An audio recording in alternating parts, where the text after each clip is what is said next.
Hoje o nosso assunto é gestão do estresse e saúde mental no vestibular. Como administrar a pressão e como manter a motivação ao longo do ano. Para falar sobre esse assunto, eu converso hoje com a professora Patrícia Chalana Albertuni, ela que é psicóloga, professora da Unip, com pós-graduação em adolescência. Eu quero agradecer muito a sua participação aqui hoje, professora Patrícia. Eu que agradeço, Malu. Bom, eu quero começar te perguntando como, vamos dizer, essa fase na vida de todos nós e dos alunos em particular, dos estudantes, como é que essa fase ela afeta a saúde mental e o estresse do estudante? Esse é um assunto bem importante, né? Se a gente pensar que essa fase, estudar para o vestibular, envolve muita ansiedade e que nosso país ele é líder no mundo de casos de ansiedade, então a gente começa a ver o tamanho desse problema, desse sofrimento que se chama ansiedade, e também começa a dar importância, né, olhar para isso e entender como é que a gente faz para manejar essa ansiedade e esse estresse. Eu acho que vou começar por aqui falando um pouquinho, né, que ansiedade, estresse, são condições que fazem parte da nossa natureza. O nosso corpo, ele, ao longo do tempo, ele evoluiu para dar respostas, se preparar, né, para dar respostas diante de situações de urgência e emergência. Então, estresse, ansiedade são respostas naturais. O problema é quando essa ansiedade, esse estresse se torna crônico, essa ansiedade se torna constante, intensa, generalizada também, que aí nós vamos ter os transtornos, né? Síndrome do pânico, transtorno de ansiedade generalizado, enfim. É um sofrimento que envolve preocupação constante, intensa, aguda e relacionada ao futuro. Então, se antes o nosso corpo era preparado lá atrás, né, era preparado para enfrentar leões, e aí lá na época das cavernas a gente tinha que ter uma reação muito rápida do nosso organismo para poder fugir ou lutar, hoje o nosso leão é o vestibular, ou pelo menos de algumas pessoas, né? O leão é o vestibular e ele não precisa nem estar fisicamente presente, né? Não precisa nem ser um momento da prova, só de pensar nesse momento, nesse exame, no que vai ser, o que vai acontecer, já são startadas uma série de reações no nosso organismo, que são as reações envolvidas numa condição de estresse e ansiedade. E isso que é o prejudicial para o aluno. E nós estamos falando de ansiedade e pressão mesmo, né? Porque os pais ficam assim bastante preocupados, né? Porque, por exemplo, você está num jantar, num almoço, ou uma reunião de família, e aí você falou, peraí, eu preciso estudar, né? E você, assim, você continua o almoço, mas sempre muito preocupada, o pai preocupado, né, de levar e trazer o filho, porque é sempre uma preocupação e que tanto o aluno, o estudante, já olha para isso com medo, parece que está no inconsciente coletivo, né? Assim, um medo que permeia esse momento do aluno, né? Então, assim, como é que a gente pode, vamos dizer, jogar luz sobre esse assunto, professora, e tentar encarar isso de uma outra forma ou numa outra perspectiva? Tá. Por que tanto medo, né? O que significa hoje fazer um vestibular, fazer um curso de graduação? A nossa sociedade incentiva, né, e estimula muito, associa muito a graduação, a profissão com sucesso, com conquistas, com romper ciclos de pobreza dentro de uma família, por exemplo. Então, uma graduação é esse caminho, né? Esse caminho que vai me levar a obter sucesso, a ser alguém na vida, a poder dizer que eu sou um advogado, eu sou essa professora, me dá um lugar, né? Me dá um lugar na sociedade. Então, primeiro aí tem o impacto, né, desses sentidos sociais que são coletivamente compartilhados mesmo, sobre o que é fazer um curso de graduação, que é esse momento. Então, é muita pressão. Além disso, né, e aí vem, como decorrência dessa pressão, vem uma série de emoções que estão ali reverberando essa ansiedade, que é uma coisa que a gente tem que olhar. Então, você me perguntou assim, como lidar com isso? Primeiro ponto, dentro de uma família, é conversado sobre isso, né? É conversado sobre esse objetivo do vestibular? Por que você quer fazer um vestibular? Como é que você entende um curso na sua vida, uma profissão na sua vida? Isso é desejo seu? Isso é o que você acha que eu, como a sua mãe, quero, ou a sua família espera de você? Isso é porque a sua amiga, que é essa que você não desgruda, vai fazer o vestibular, vai prestar para uma vaga lá no curso X e você não pode deixá-la aí, você tem que ir atrás dela? Enfim, vamos olhar para isso e vamos entender qual é o sentido dessa escolha para este jovem. Né? Então, esse é o primeiro ponto que uma família, né, poderia olhar junto com esse vestibulando. Qual é o sentido do vestibular para ele de buscar uma carreira?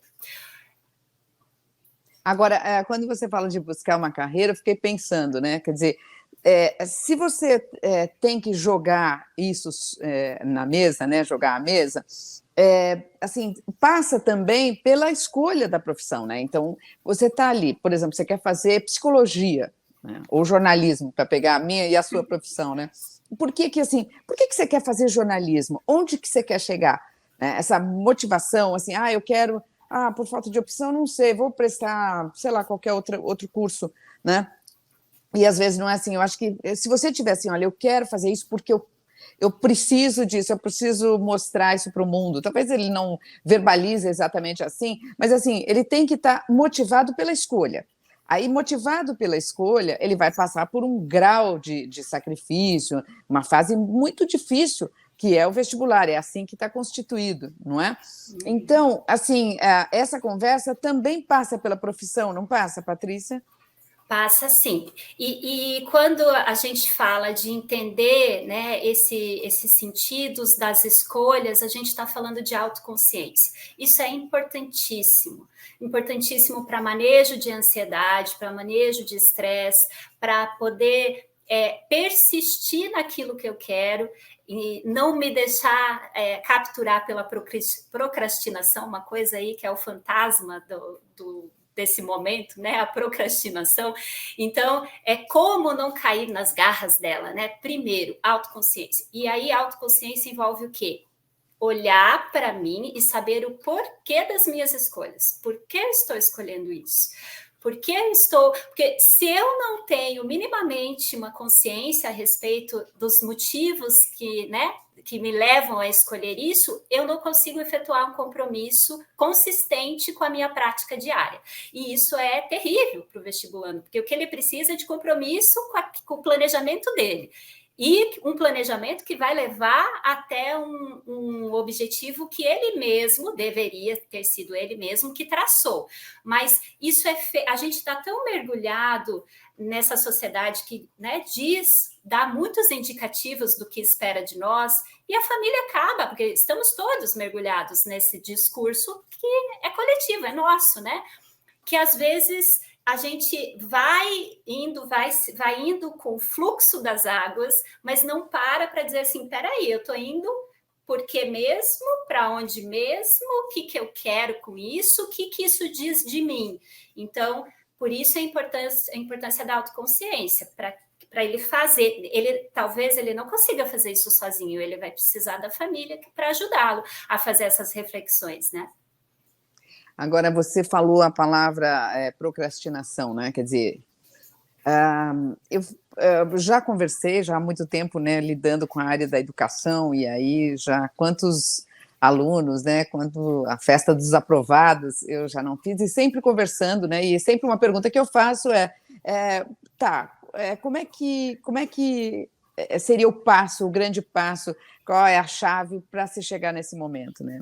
E aí eu fico pensando o seguinte, e eles falam assim, que é estudar, né, olhar o tempo, né, que você dedica aos estudos e tal.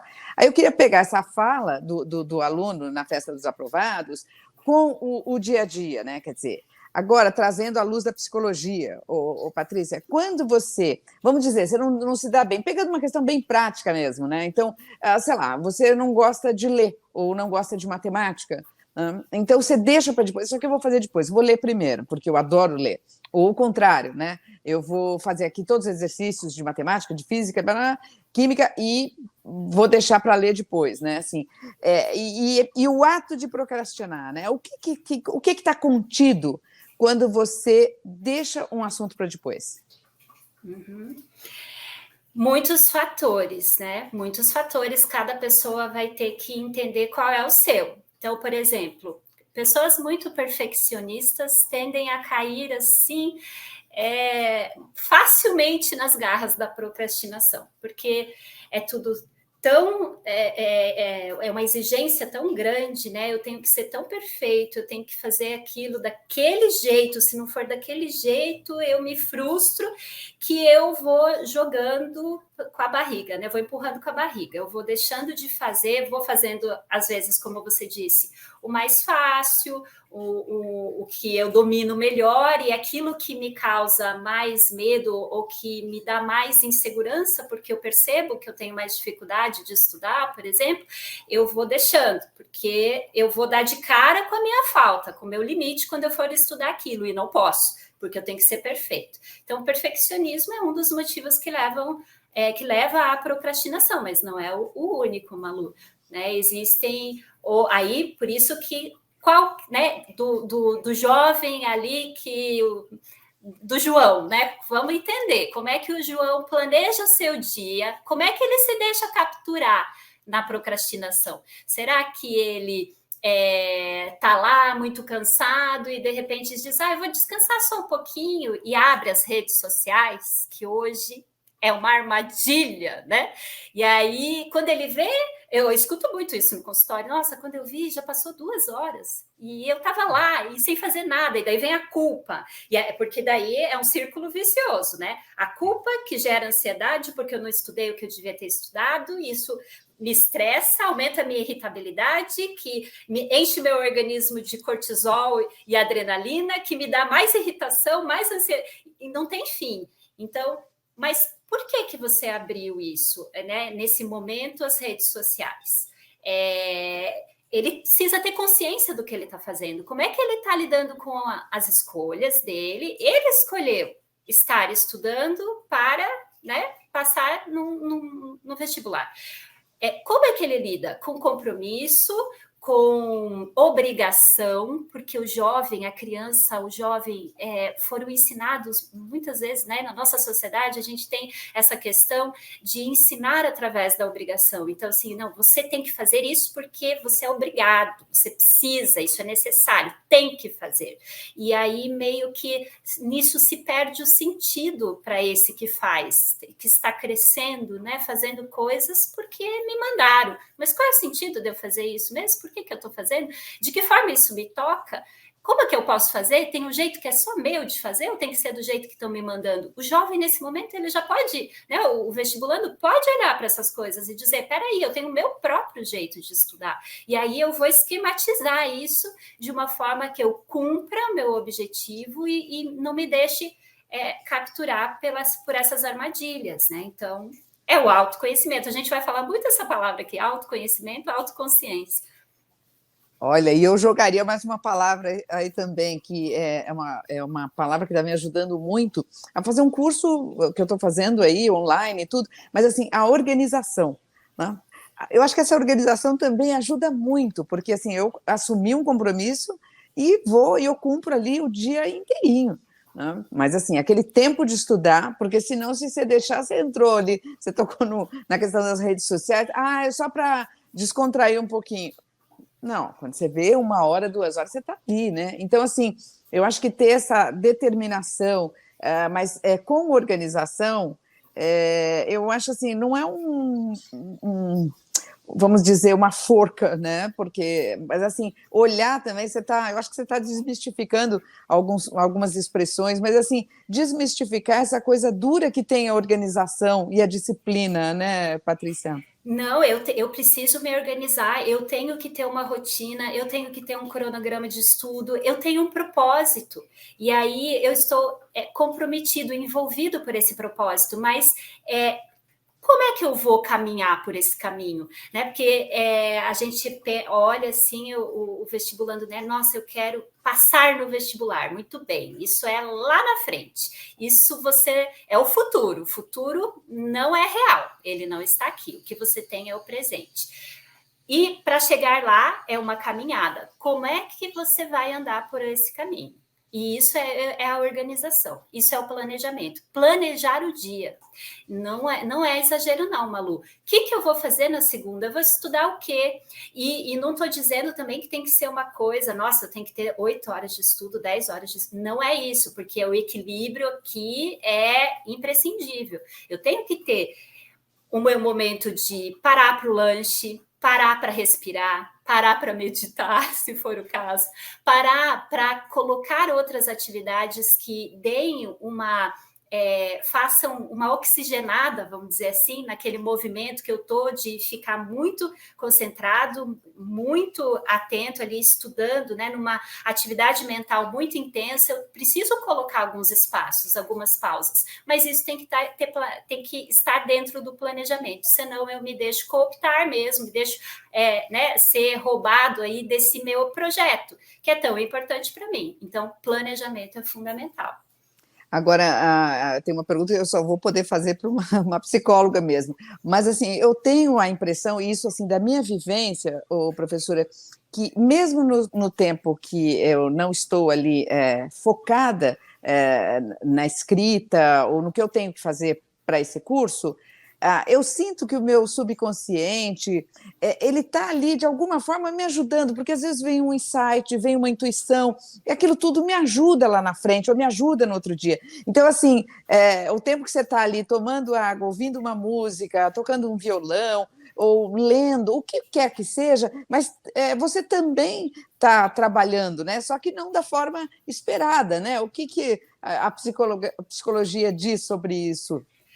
Você está fazendo conexões, né? Os seus neurônios estão fazendo conexões. É um outro tipo de atividade, de estimulação que você está recebendo, mas isso está fazendo com que todo o teu cérebro, todo o teu organismo, toda a tua mente esteja trabalhando também. E nesses momentos de respiração, né, de pausa, de alegria, seja lá o que você estiver fazendo, essas intuições podem vir, essa criatividade, esses insights, esses links você pode fazer, porque o teu cérebro está num modo de aprendizado também e de trabalho mais diferenciado. É muito interessante as descobertas que eles têm feito em relação à meditação, por exemplo, Malu. O pessoal fala assim, meditar, né? Eu não tenho tempo para meditar. Meditar é para ir lá fazer um relaxamento. Não. Meditação não tem nada a ver com relaxamento, é uma intensa atividade mental que produz mais massa cinzenta. Você acredita que eles descobriram isso? Eles ficaram tão interessados, os pesquisadores, ficaram tão atentos a esses efeitos da meditação, que eles foram testar o cérebro de monges e meditadores. E aí eles descobriram que durante essa prática, essas pessoas, elas produzem muitas ondas gama, né? Ondas elétricas no cérebro, e as ondas gama são responsáveis pela atenção, pelo raciocínio, pelo aprendizado, pela memória. E aí eu te pergunto, não é tudo que o aluno quer estudar, reter a informação, né? Porque eles dizem, quando eles estão muito ansiosos, eles falam, né, pra gente, eu estudo, daí no outro dia parece que apagou tudo, eu esqueci, eu não lembro mais. É o estresse, é a dinâmica do estresse, da ansiedade. Aí você faz uma prática como essa, parece assim, então, né? Nossa, meditar, que não precisa ser, pode ser exercícios de respiração, pode ser música, dança. E aí, mas eu estou trazendo essa porque tem essas pesquisas que me interessaram muito, né? E aí a gente descobre que essa prática leva ao aumento de neurônios. Essas pessoas produziam mais neurônios, tinham mais massa cinzenta, aonde? Nas áreas cerebrais corticais, que responsáveis pelo raciocínio e pelo aprendizado. Então, você vai vendo assim o quanto é importante você fazer outras coisas também, você buscar ferramentas para manejar essa pressão, manejar esse estresse, e que, inclusive, isso vai te ajudar no seu desempenho. Não está separado, você não está perdendo tempo. Se você souber fazer boas escolhas, isso vai te ajudar. Agora, Patrícia, tudo isso passa pelo autoconhecimento que você está falando, né? Porque eu fico pensando também, né? Assim, outro dia eu estava lendo sobre a psicologia positiva, né? E eu achei interessante, assim, que pensei que, assim, eu acho que tem não sei se depois da pandemia, eu não sei o que está acontecendo, mas assim, parece que os conceitos estão reformulados, não é? Porque você vê, assim, sempre assim, estudar, aquela coisa, sabe, assim, concreta, e tem que ser sempre, não pode ser com alegria, por exemplo, você não pode dar uma gargalhada, puxa vida, ou um elogio, né? Do tipo, olha, eu fui sensacional aqui, sabe? Então, assim, são outros conceitos que estão reverberando, e eu acho que a nossa conversa hoje tem a ver com isso, né, professora? Não é só para falar aquelas questões, aquelas indicações, aquelas estratégias para o aluno, tem que manter calmo, tem que ter. Não é só isso. Eu acho que a gente está ampliando um pouco essa reflexão para o aluno diante do vestibular, né, Patrícia? A gente cada vez mais entende, né, Malu, que nós somos um ser biopsicossocial. Isso significa que nós não somos só corpo, mente, cérebro, né? Nós somos emoção, nós somos um espírito, nós somos um ser social que faz parte desse organismo maior, e tudo isso nos afeta. Então, quando eu passo a entender que o ser humano é esse ser multidimensional, eu também passo a compreender que ele precisa de todas essas esferas, né, sendo vivenciadas, sendo capacitadas, eu até nem gosto dessa palavra capacitadas, mas assim, que ele possa expressar isso na sua vida, né, esse ser que é social, de relações, que ama, que tem amizades, ele precisa viver isso, ele não pode dizer assim, porque ele está estudando para o vestibular, agora é só vou estudar, depois eu vou viver a vida. Às vezes eu escuto essa fala na faculdade dos meus alunos, né? Não, agora é só terminar a faculdade, a vida vem depois. Não, a vida não vem depois, né? E, inclusive, para você se tornar esse bom estudante ou esse bom profissional, né, no caso dos meus alunos, você tem que olhar para todas essas dimensões, não pode deixar de lado. Então, eu acho que essa é uma coisa que vem mudando com bastante intensidade, essa percepção de que... E outra coisa, né, que é o que precisa fechar esse raciocínio. Se eu sou esse ser multidimensional, existem muitas dimensões que eu vivo, onde, né, pelas quais eu me expresso, que eu vivencio, isso também serve para pensar que todas elas estão interligadas. Então, se uma coisa não vai bem, ela interfere na outra. A minha saúde mental, meu aspecto emocional interfere no meu corpo. Olha o que eles descobriram, né? A questão da respiração. A respiração é outro exercício que eu gosto muito de trabalhar com as pessoas, né? A respiração, ela tem um efeito imenso no nosso cérebro. Enquanto o estresse e a ansiedade, eles estão ativando, né, o sistema nervoso autônomo simpático, que a gente fala, que é esse responsável por nos deixar prontos para atacar e fugir, ou fugir, e que vai aumentar a nossa frequência cardíaca, a nossa pressão arterial, vai despejar um monte de açúcar no nosso sangue, vai mudar a nossa temperatura corporal também. vai paralisar o nosso sistema digestivo, porque naquela hora eu não preciso ver isso, né? Eu tenho que estar com a minha energia nos membros para poder lutar ou correr. Então, enquanto o estresse e a ansiedade, eles estão ativando esse tipo de reação no nosso organismo, a respiração, a meditação, o exercício físico, a meditação, eu digo, é consciente, é a respiração completa, né? Não a respiração da ansiedade, mas eles têm um efeito contrário, eles vão ativar nosso sistema nervoso simpático, que é o responsável pelo bem-estar, pelo prazer, pela tranquilidade, pela concentração. Então, um corpo, se eu tô lá, eu tenho que estudar, eu não tô entendendo, meu Deus, será que eu vou passar? Será que eu não vou? Nossa, se eu não passar, eu tô ali despejando esse monte de coisas no meu organismo, de adrenalina, de cortisol, promovendo todas essas reações. E se eu paro, eu vou parar e vou dizer assim, deixa eu respirar. Porque a respiração ansiosa, ela está aqui em cima, ó, ela é curta e rápida, ansiedade. A gente está, na maior parte das vezes, aqui com a respiração. A respiração completa, ela tem que ser aqui debaixo do abdômen, é que nem uma garrafa. Eu começo enchendo por baixo, até encher aqui em cima, e quando eu vou inspirar, né, a minha inspiração tem que ser de baixo para cima, e a minha expiração de cima para baixo. Essa é uma respiração completa. Quando eu faço isso, eu altero o meu humor, porque eu oxigeno a parte do cérebro responsável pela regulação das emoções, a amígdala. Então, isso me ajuda a me acalmar. Calma, eu preciso estudar, eu vou...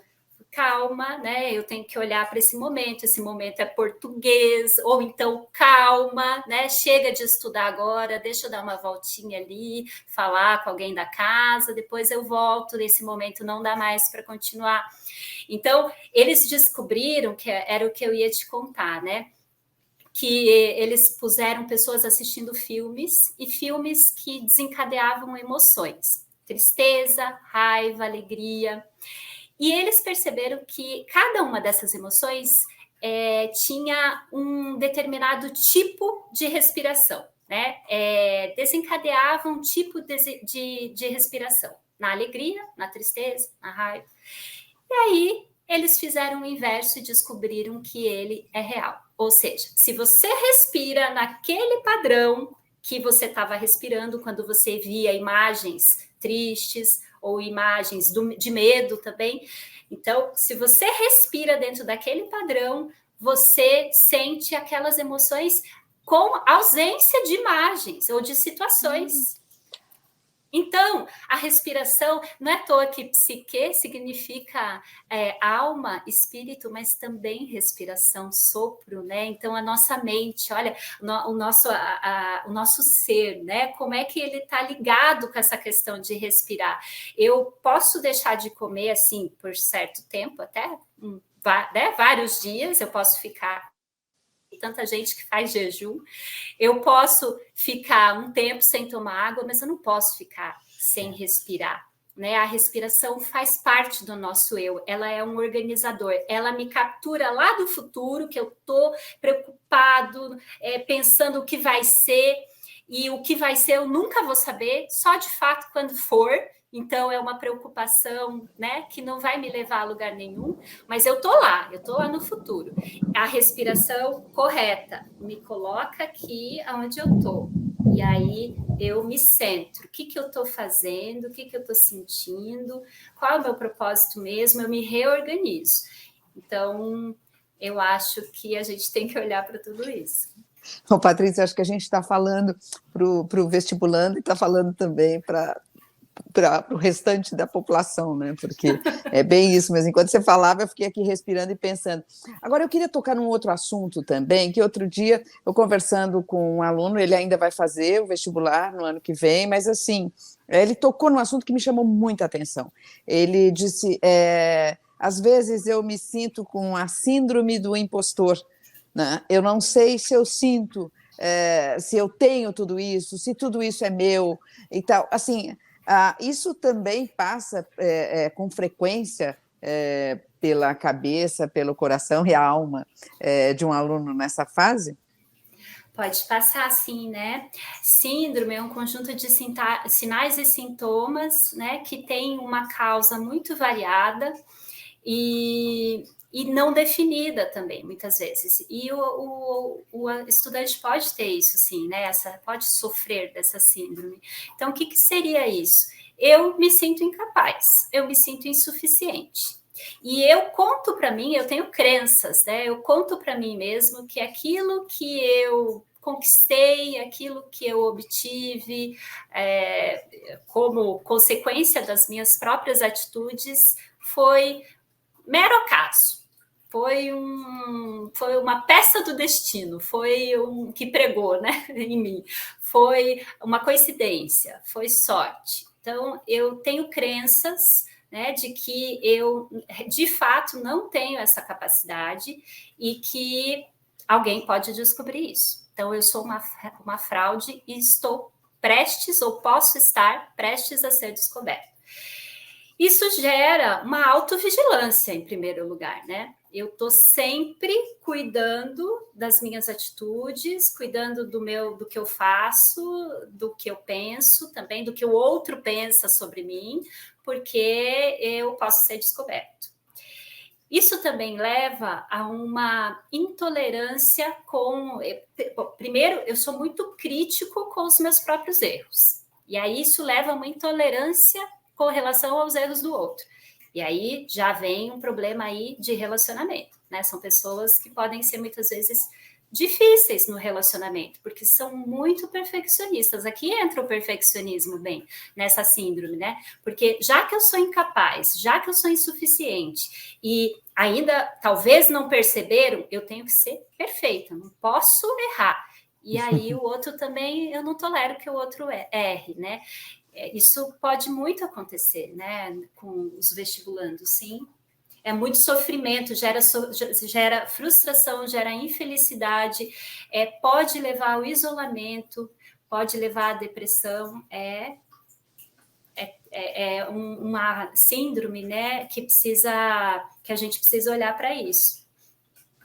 Olha, professora Chalana, nosso tempo está estourado. Eu quero agradecer muito a nossa conversa. Eu acho que foi profunda, foi reflexiva nesse momento aí que o aluno, o estudante passa, né, por essa fase, que é uma fase complicada, desafiadora, né? Difícil não é, é sempre desafiador. Eu gosto mais dessa palavra. Professora, muito obrigada pela sua partilha, pelo seu tempo aqui conosco e por essa reflexão tão importante. Até uma próxima. Até. Obrigada, Malu. Tchau, tchau. Tchau.